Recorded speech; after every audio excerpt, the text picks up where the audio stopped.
In our scriptures tonight, we hear about the story of creation. We hear also about the story of salvation, that God speaks, and then he speaks to and through his patriarchs, his prophets, and his people. We hear words that might be very familiar with us. God said, "Let there be," and there was. But we have to be careful that the familiarity of the words we hear don't prevent us from paying attention to the words that we don't hear. We don't hear that creation began with a cataclysmic cosmic event. We don't hear that creation began with an illicit liaison or a violent struggle between mythical gods.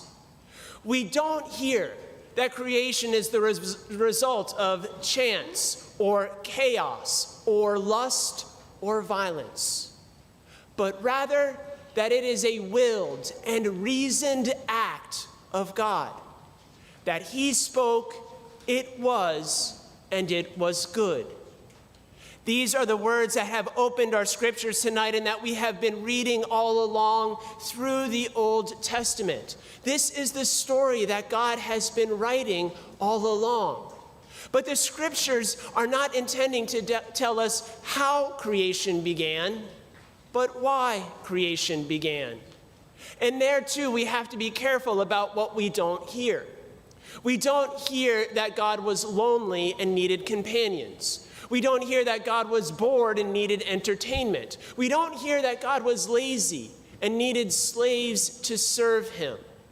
In fact, from all eternity, God is perfect and complete in himself.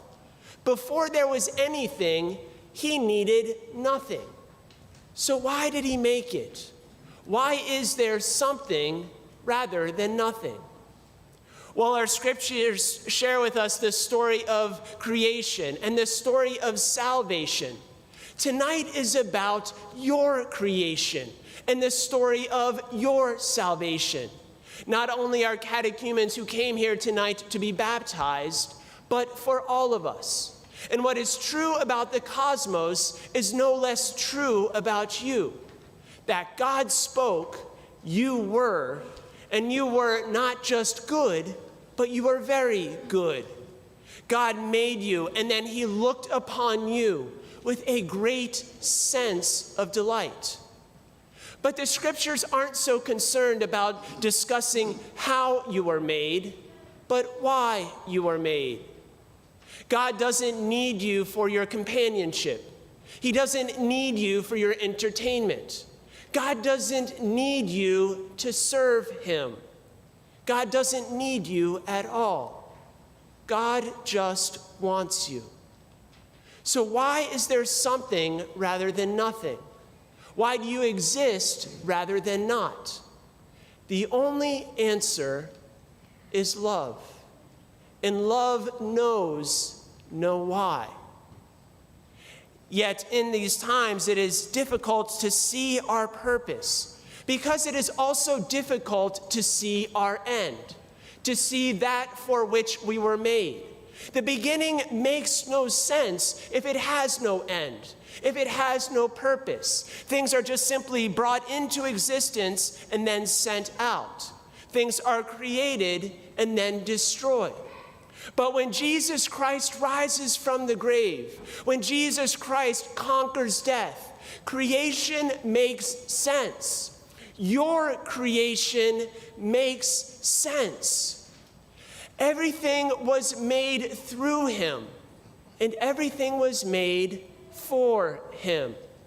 And only when it attains that end does its reason become clear.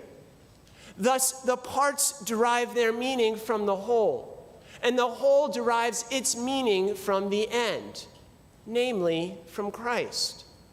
Or in other words, your story, the chapters of your story, only make sense within the context of your entire life.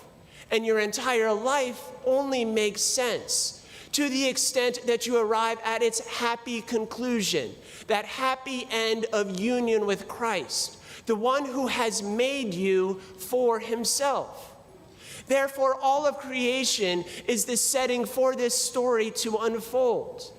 It is the entire plan, the entire working out of God's love for his creation developing. The reason for all creation is underlined by your salvation. All this is made for us to encounter a Lord who will stop at nothing to encounter us. Though we were made very good, we were also made incomplete. We all come with some assembly required. We are made with an emptiness or a longing, an emptiness that is never going to be filled, a longing that is never going to be satisfied in this world, no matter how hard we try, and no matter for how long we try.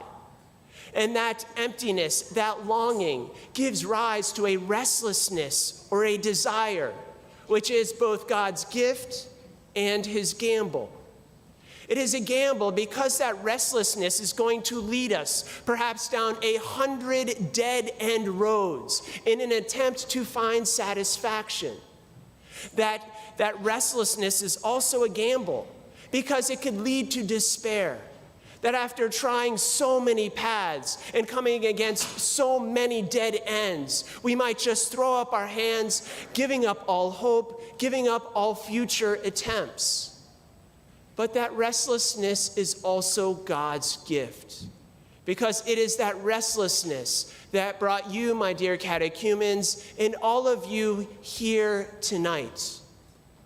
No matter if you knew it or not, it was this longing, it was this desire, it was this restlessness that has been leading you all along in your entire story to bring you to this place where Jesus Christ could wash away your sins and make you a new creation.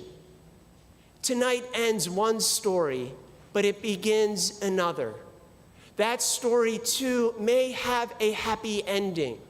If you allow that longing, if you allow that light which will be lit tonight from this Paschal candle, from Christ's heart itself, if you allow that longing and you allow that light never to grow dim, but to burn ever brightly.